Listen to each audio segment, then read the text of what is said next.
Good morning students. आज हम AC circuit through capacitance only पढ़ेंगे। कल हमने AC circuit alternating current circuit through resistance और इंडक्टेंस पढ़ा था।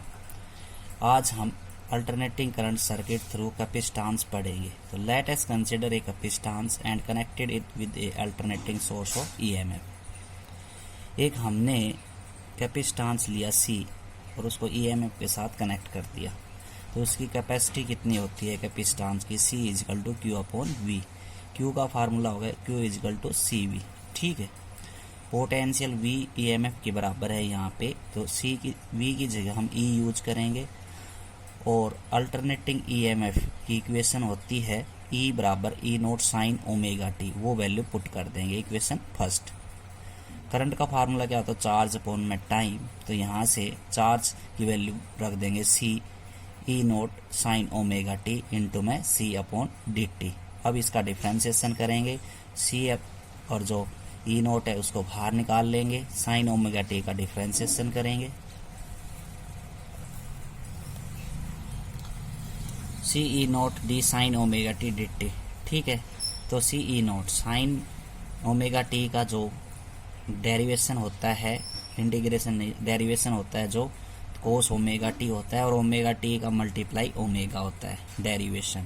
इंटीग्रेशन नीचे आता है, डेरिवेशन मल्टीप्लाई के अंदर, इक्वेशन नंबर 3। ठीक है, अब साइन ओमेगा टी, इसको मैं क्या लिख सकता हूँ? देखो, C omega E naught sine pi by 2 plus omega T, 90 plus theta हमने इसको लिख दिया। ठीक है, साइन 90 माइनस थीटा किसके बराबर होता है? कोस थीटा के बराबर, तो इसलिए हम इसको लिख सकते हैं कोस ओमेगा टी को sign pi by 2 plus omega T. ठीक, अब ये कह रहा है कि करंट मैक्सिमम कब होगा? जब इस थीटा की वैल्यू क्या होगी? मैक्सिमम मतलब 1 के बराबर। तो ये अगर 1 के बराबर होता है तो करंट आई की जगह क्या हो जाएगा? आई नोट, मीन्स मैक्सिमम हो जाएगा, और वो आई नोट किसके बराबर होगा? सी ओमेगा ई नोट के बराबर। तो आई नोट किसके बराबर? सी ओमेगा ई नोट के बराबर। तो फिर इसी क्वेश्चन के अंदर हम ये वैल्यू रख देंगे, आई बराबर I naught sine pi by 2 plus omega T. ठीक है, अपनी ये इक्वेशन आ गई। इसका मतलब ये है कि फेजर डायग्राम हम पढ़ रहे हैं, और फेजर डायग्राम के अंदर हम फेज एंगल देखेंगे तो कितने का? ओमेगा टी पाई बाई 2 का है। ठीक, तो यहाँ से करंट जो है इधर है और वोल्टेज इधर है, मीन्स करंट्स आगे है, वोल्टेज पीछे है, और एंगल कितने का है? पाई बाई 2 का। तो current Leeds the voltage end voltage lag behind with the phase angle pi by 2। Currents lead कर रहा है वोल्टेज को, और वोल्टेज पीछे है फेज एंगल पाई बाई 2 से। तो ये इसका फेजर डायग्राम, मीन्स हम फेजर डायग्राम के लिए एंगल कैलकुलेट करते हैं और उसके फेजर डायग्राम बनाते हैं। ग्राफ के अंदर हम देखेंगे, तो ग्राफ के अंदर देखो यहाँ से ये आई नोट की वैल्यू है, तो यहाँ से अगर ग्राफ जाएगा हमारा, तो ये ई नोट का ग्राफ बन गया। ठीक है, अब जो इक्वेशन हमारी आई नोट बराबर सी ओमेगा ई नोट आई है, करंट मैक्सिमम वाली, आई नोट बराबर सी ओमेगा ई नोट, इसको हम ओम्स लॉ के साथ कंपेयर करेंगे। I equal to we upon में आर। ठीक, तो आई और आई आपस में बराबर है। ठीक, तो वी अपॉन में आर, वी अपॉन में आर, तो आई बराबर किसके बराबर है? ई नोट सी ओमेगा के बराबर। दोनों इक्वेशन हमने लिख ली। तो आई बराबर कितना होगा? ई नोट, कितना होगा? E naught upon 1 upon omega C, means ये जो रेजिस्टेंस की वैल्यू है वो किसके बराबर आ जाएगी?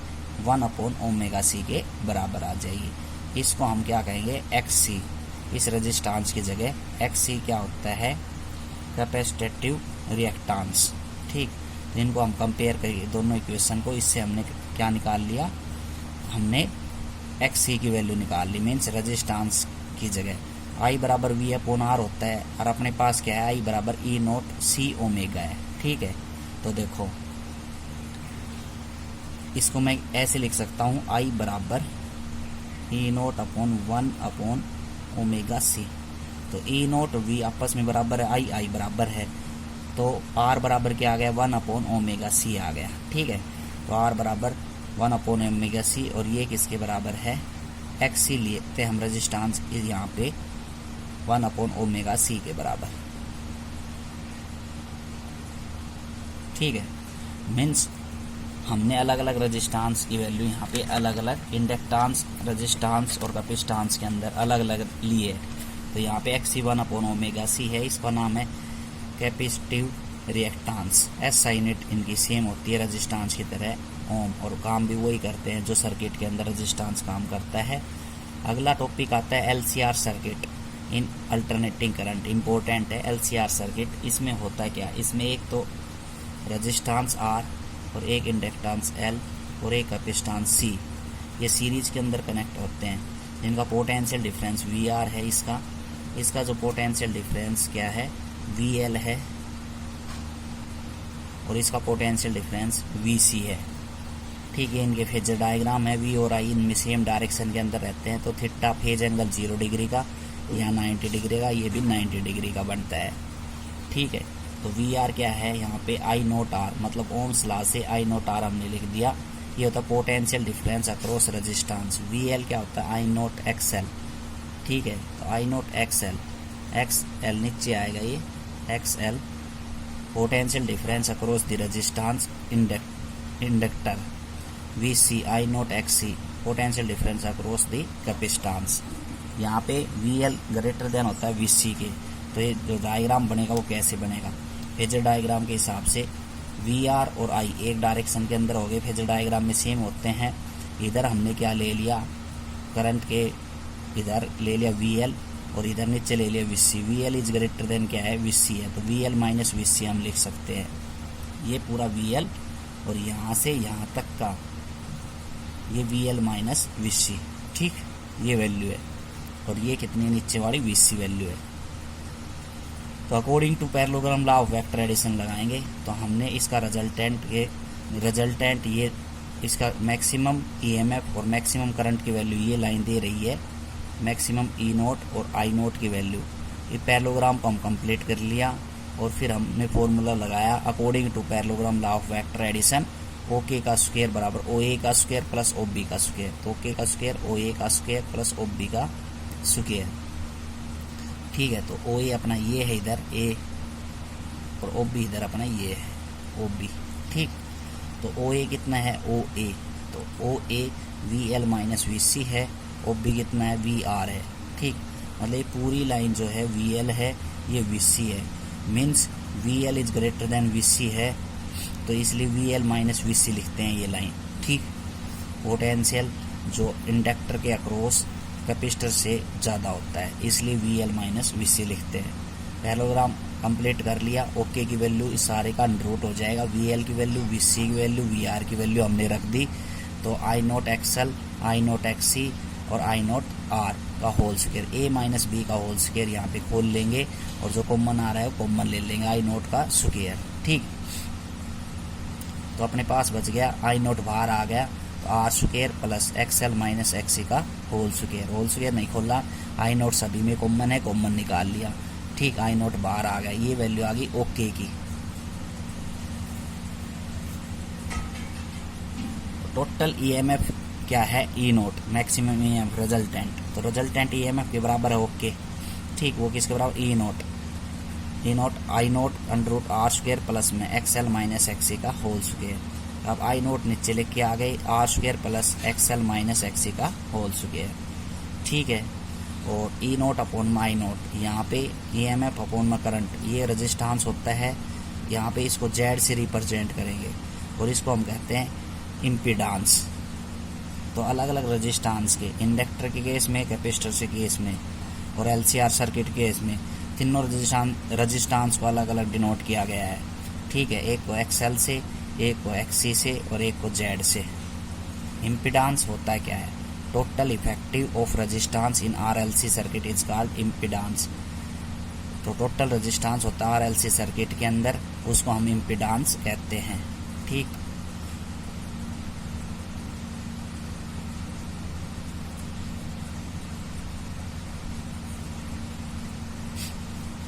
अब वही ट्रायंगल ले ली, tan थीटा की वैल्यू निकाल रखे ट्रायंगल में से। अगर ये ट्रायंगल हम ले लें, तो यहाँ से tan की वैल्यू निकाल रखे, तो tan की वैल्यू कितने निकाल रखे, BK अपॉन OB। ठीक, तो ये BK और अपॉन में ओ बी ये वैल्यू, तो ये इसके बराबर है और नीचे वी आर है, तो कितना आ जाएगा एक्स एल माइनस एक्स सी अपॉन में आर रजिस्टेंस। ठीक, इम्पीडेंस ट्रायंगल्स। तो अभी हमने क्या सीखा, 3 फेजर डायग्राम। वी आर किसके बराबर, आई नोट आर के, वी सी किसके बराबर है, आई नोट एक्स सी के बराबर, और V L I naught x L के बराबर। ठीक है, आई नोट एक्स एल के बराबर। एक्स सी भी नीचे आएगा, ये नीचे आता है ये, ठीक है, छोटा आता है एक्स सी नीचे। तो we obtain a triangle with the help of phasor. Phasor diagram से हम एक ट्रायंगल ऑब्टेन कहते हैं, उसको इम्पीडेंस ट्रायंगल कहते हैं। और उसके इम्पीडेंस की वैल्यू क्या होती है, आर स्क्वायर प्लस में एक्स एल माइनस एक्स सी का होल स्क्वायर अंडर रूट, वहाँ से टेन थीटा, यहाँ से पहले भी हम ऑलरेडी कैलकुलेट कर चुके हैं। तो इस प्रकार के एक ट्रायंगल्स होती है, ये जेड की वैल्यू, यहाँ पे रेजिस्टेंस की वैल्यू, और ये हो गया एक्स एल माइनस एक्स सी। ऐसी ट्रायंगल होती है, उस ट्रायंगल में से हम जेड की वैल्यू कैलकुलेट करते हैं। तो आर का स्क्वायर प्लस में एक्स एल माइनस एक्स सी का स्क्वायर इजगल टू हाइपोटेन्यूज का स्क्वायर। तो टेन फाई की वैल्यू भी निकालेंगे यहाँ से, कोई भी एंगल फाई मान के। तो यहाँ से एक्स एल माइनस एक्स सी अपॉन में आर। तो इम्पीडेंस ट्रायंगल्स क्या होता है, एक ट्रायंगल फेजर डायग्राम से ऑब्टेन्ड होती है, हमें उसको इम्पीडेंस ट्रायंगल कहते हैं। और इम्पीडेंस क्या होता है, total effective resistance in LCR circuit. तो एलसीआर सर्किट के अंदर आपको इम्पीडेंस की वैल्यू कैलकुलेट करके दिखानी है, ये इंपॉर्टेंट है एलसीआर सर्किट। ठीक, तो इसमें हमने पोटेंशियल मानने हैं कि ये जो फेजर डायग्राम के हिसाब से माने जाते हैं, ये करंट और रेजिस्टेंस की वैल्यू सेम होती है, इसलिए वी आर की वैल्यू इधर लेते हैं। और करंट वोल्टेज के लैग बिहाइंड्स होता है एक के अंदर, इसलिए वी एल की वैल्यू इधर लेते हैं। और एक करंट वी एल की वैल्यू नीचे रहती है, करंट आगे वोल्टेज पीछे, थर्ड केस में बताया था। तो ये वी सी की वैल्यू होती है, V L is greater than V C मानते हैं, इसलिए V L minus V C ये वैल्यू लिखी जाती है। तो आज के लिए इतना ही, थैंक यू।